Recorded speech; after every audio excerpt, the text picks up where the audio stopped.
Let me bring in Mr. Afegbua.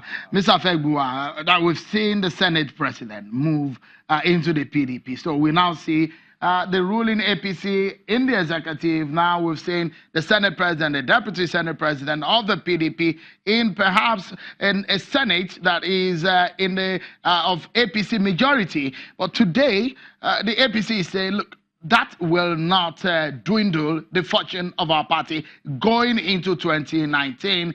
The CUPP, do you think is a formidable platform to wrestle power from the APC in 2019? Well, thank you, Sheung, and good evening, viewers. The CUPP is not just formidable; it's already preparing its ground, to work out modalities that will help to unseat APC in the 2019 elections. The APC, as it were, may be living in self-denial, saying that nothing has affected them and nothing will affect them. They can also be showing their usual arrogance and dictatorial tendency in a manner that they see individuals as not relevant to the political process. But we know that every individual who is of adult age is a voter, and we know that the votes should count. If APC is boasting that they are going to make it in 2019, it means they are going to repeat the barbarism and the crudity of vote buying that we witnessed in Ekiti elections. But at that time, they won't have 30,000 policemen to take to every state. They won't have 1,000 DSS officials to take to each state. And so to that extent, we'll mobilize our people to defend their votes. All right. Mr. Afegbua, sorry if I may pause you for a moment because we need to take this break. But we'll take a moment. I will allow you to listen to Professor Wole Soyinka. What he said it does not favor the APC, neither does it favor the PDP as we find it right now. Whether or not the RAPC or the CUPP will find this a comfortable ground from the Nobel laureate. And thanks everyone for staying with us on the program. Let's get back to the conversation as fast as we can. On the program tonight on the panel is Senator Shehu Sani of the APC in Kaduna State, and Mr. Kasim Afegbua is the spokesperson of the reformed APC, some of those who have left the APC. Thank you so much for talking to us. Look, Mr. Afegbua, I cut you from what you were saying, and I'd like you to quickly conclude that line of thought.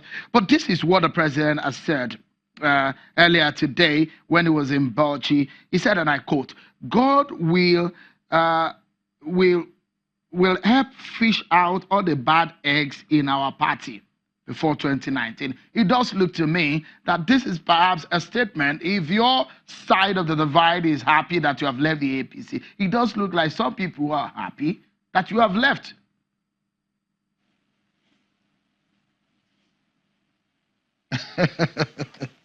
Shehu, nobody is happy in the APC that we have left. Nobody, and it's just a statement of consolation that, okay, let us not show to these guys that, oh, they have dealt us a great deal of blow, But I can tell you we have given them uppercut, and it will take a long time for them to recover from this. Don't forget. But when you say that, let's substantiate. Sorry, Mr. Afegbua. If you say you have given them, no, sorry, because of Nigerians that are watching, what this means politically speaking for the APC, you've not, on the other side, you've not been able to achieve a majority. The APC still has a majority in the Senate, in the House of Representatives. The APC still has about 22 they still control about 22 states out of the 36 states. And they're saying that, look, whatever may have happened, that will not dwindle their fortune ahead of 2019. So when you say you've given an uppercut, in what sense? In every sense, in every material particular. You don't expect them to accept that the defections will affect them politically.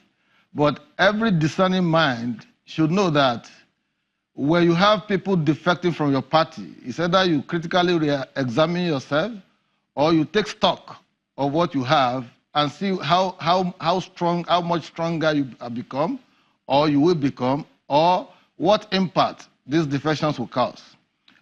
Secondly, whether you like it or not, those who have left were persons that were cultivated, invited by the president, prevailed upon, pleaded with, promised all manners of mouth-watering promises before they still refused to accede to those kind of pleadings. Now they left, all of a sudden, 360 degrees, they made a U-turn and say, oh, these persons don't have electoral value.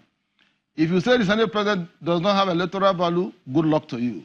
If you say His Excellency Tambua of Sokoto State Governor does not have electoral value, good luck to you.